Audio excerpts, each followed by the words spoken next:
C'est un sommet à Versailles qui tombe à pic pour le président français au lendemain de l'échec de son parti au régional. Venez. Please, what do you want to hear? Emmanuel Macron veut passer vite à autre chose. Et quoi de mieux pour celui qui voulait faire du pays une Startup Nation que cette 4e édition de Choose France. Le chef de l'État enfile ici son rôle de VRP pour vanter l'attractivité de l'Hexagone et enchaîne les entretiens avec des patrons de multinationales. Un peu plus tôt dans la journée, Emmanuel Macron s'est rendu dans cette usine Renault des Hauts-de-France pour saluer l'investissement de 2 milliards d'euros d'un groupe chinois.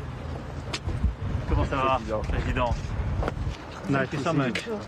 Thank you for your commitment.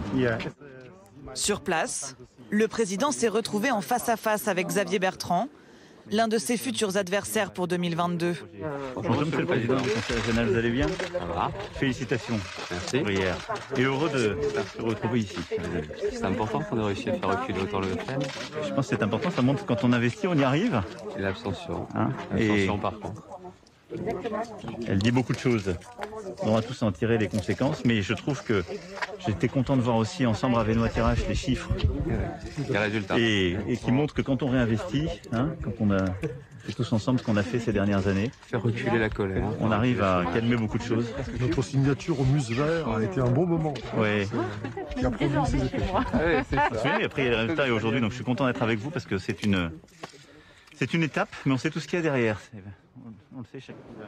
Une visite conjointe au milieu des salariés de l'usine. Chacun semble déjà dans le match de la présidentielle. Vous allez bien? Bonjour. Xavier Bertrand, lui, se félicite de ce nouvel investissement chinois. Ne vous fiez pas à la météo dehors. Il y a moins de nuages sur Renault aujourd'hui qu'il n'y en avait voilà 12 ou 18 mois. Chacun en est conscient. Mais ça veut dire également qu'il va falloir continuer à se mobiliser et qu'on travaille toutes et tous ensemble. C'est vrai aussi que, comme d'autres, je suis mort de faim en matière d'emploi. Et j'en veux plus. Mais ce n'est pas seulement ça. C'est qu'avec 2 usines, voire une 3e, c'est tout l'écosystème de la batterie qui sera présent. Parce qu'avec 2 ou 3, on a les fournisseurs, on a les sous-traitants. Et la région, Monsieur le Président, s'est d'ores et déjà engagée pour que nous puissions lancer des appels à projets pour le recyclage des batteries. Ils ont conscience ? Entre les lignes, Emmanuel Macron semble adresser un message à son futur rival. Pas de triomphalisme, mais on sait qu'on revient d'une période qui a été difficile, où il y a eu beaucoup de doutes. Et le moment qu'on est en train de vivre n'est pas un moment de consécration, il faut toujours continuer à se battre, mais c'est une étape importante qui est le fruit d'un travail collectif. Et c'est de ça dont je suis venu vous remercier.